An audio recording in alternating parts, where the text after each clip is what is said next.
ചുരുങ്ങിയ കാലയളവിൽ മലയാളികൾക്ക് പ്രിയങ്കരായി മാറിയവരാണ് നന്ദഗോവിന്ദം ഭജൻസ്. ഭജൻ സംഘത്തിൻ്റെ ജനപ്രീതി വർദ്ധിച്ചതോടെ വിവാദങ്ങളും ഉടലെടുക്കുകയാണ്.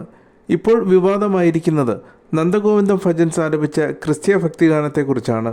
കോട്ടയം വേമ്പിൻകുളങ്ങര ശ്രീ മഹാവിഷ്ണു ക്ഷേത്രത്തിൻ്റെ ഉത്സവത്തിനിടെയാണ് നന്ദഗോവിന്ദം ഭജൻസ് ക്രിസ്ത്യൻ ഭക്തിഗാനമായ ഈ പരദേവനഹോ എന്ന ഗാനം പാടുന്നത്. ക്ഷേത്രത്തിൻ്റെ അടുത്ത് സ്ഥിതി ചെയ്യുന്ന ക്രിസ്ത്യൻ പള്ളിയുമായുള്ള ബന്ധത്തെക്കുറിച്ച് സംസാരിച്ച ശേഷമാണ് നന്ദഗോവിന്ദം ഭജൻസ് പാട്ട് പാടുന്നത്. ഈ വീഡിയോ സോഷ്യൽ മീഡിയ ഏറ്റെടുക്കുകയും ചെയ്തു. ഇതിനിടെയാണ് KP ശശികല അടക്കമുള്ളവർ ആരോപണങ്ങളുമായി രംഗത്ത് വരുന്നത്. ക്ഷേത്രോത്സവത്തിൽ ക്രിസ്ത്യൻ ഭക്തിഗാനം ആലപിക്കുന്ന നന്ദഗോവിന്ദം ഭജൻസ് മതസൗഹാർദ്ദത്തിൻ്റെ ഉദാത്ത മാതൃകയാണെന്ന് സോഷ്യൽ മീഡിയ പറയുന്നു. കേരളത്തെ മറ്റ് സംസ്ഥാനങ്ങളിൽ നിന്ന് വ്യത്യസ്തമാക്കുന്നത് ഈ ഒരുമയാണെന്നും കേരളത്തിൽ മാത്രമേ ഇതുപോലെ ഒന്ന് സാധ്യമാവുകയുള്ളൂ എന്നും സോഷ്യൽ മീഡിയ പറയുന്നു. മതസൗഹാർദ്ദത്തിൻ്റെ ഉദാത്ത മാതൃകയാണ് സംഘം മുന്നോട്ട് വച്ചിരിക്കുന്നതെന്ന് ആസ്വാദകർ കുറിക്കുന്നു. എന്നാൽ രൂക്ഷ വിമർശനമാണ് ശശികല നടത്തുന്നത്. ചിക്കൻ മസാല നല്ലതാണ്, എന്നാൽ അത് പായസത്തിൽ ഇടരുതെന്നായിരുന്നു ശശികലയുടെ വിമർശനം.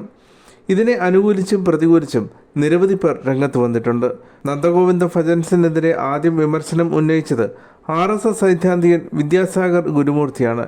ക്ഷേത്രവേദികൾ ക്രിസ്തീയ ഗാനങ്ങൾ പാടാൻ ഉപയോഗിക്കരുത്.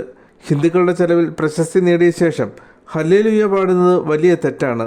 നന്ദകുന്തിരിക്കും ഭജൻസ് എന്നാണ് വിദ്യാസാഗർ ഫേസ്ബുക്ക് പോസ്റ്റിൽ പരിഹസിച്ചത്. നന്ദഗോവിന്ദൻ ഭജൻസിനെ പിന്തുണച്ച് നിരവധി പേരാണ് രംഗത്തെത്തുന്നത്. ക്ഷേത്രവും പള്ളിയും തമ്മിലുള്ള ബന്ധത്തിൻ്റെ ആഴം സംഘം ഗാനം ആലപിക്കും മുമ്പ് എടുത്തു പറയുന്നുണ്ട്. ക്ഷേത്രത്തിലെ ദേശവിളക്കിന് പള്ളിയിലും വിളക്ക് തെളിയിക്കാറുണ്ട്. പരിപാടിക്ക് പാർക്കിംഗ് അടക്കം ഒരുക്കിയത് പള്ളിയോട് ചേർന്നാണെന്നും അവർ ചൂണ്ടിക്കാണിക്കുന്നുണ്ട്.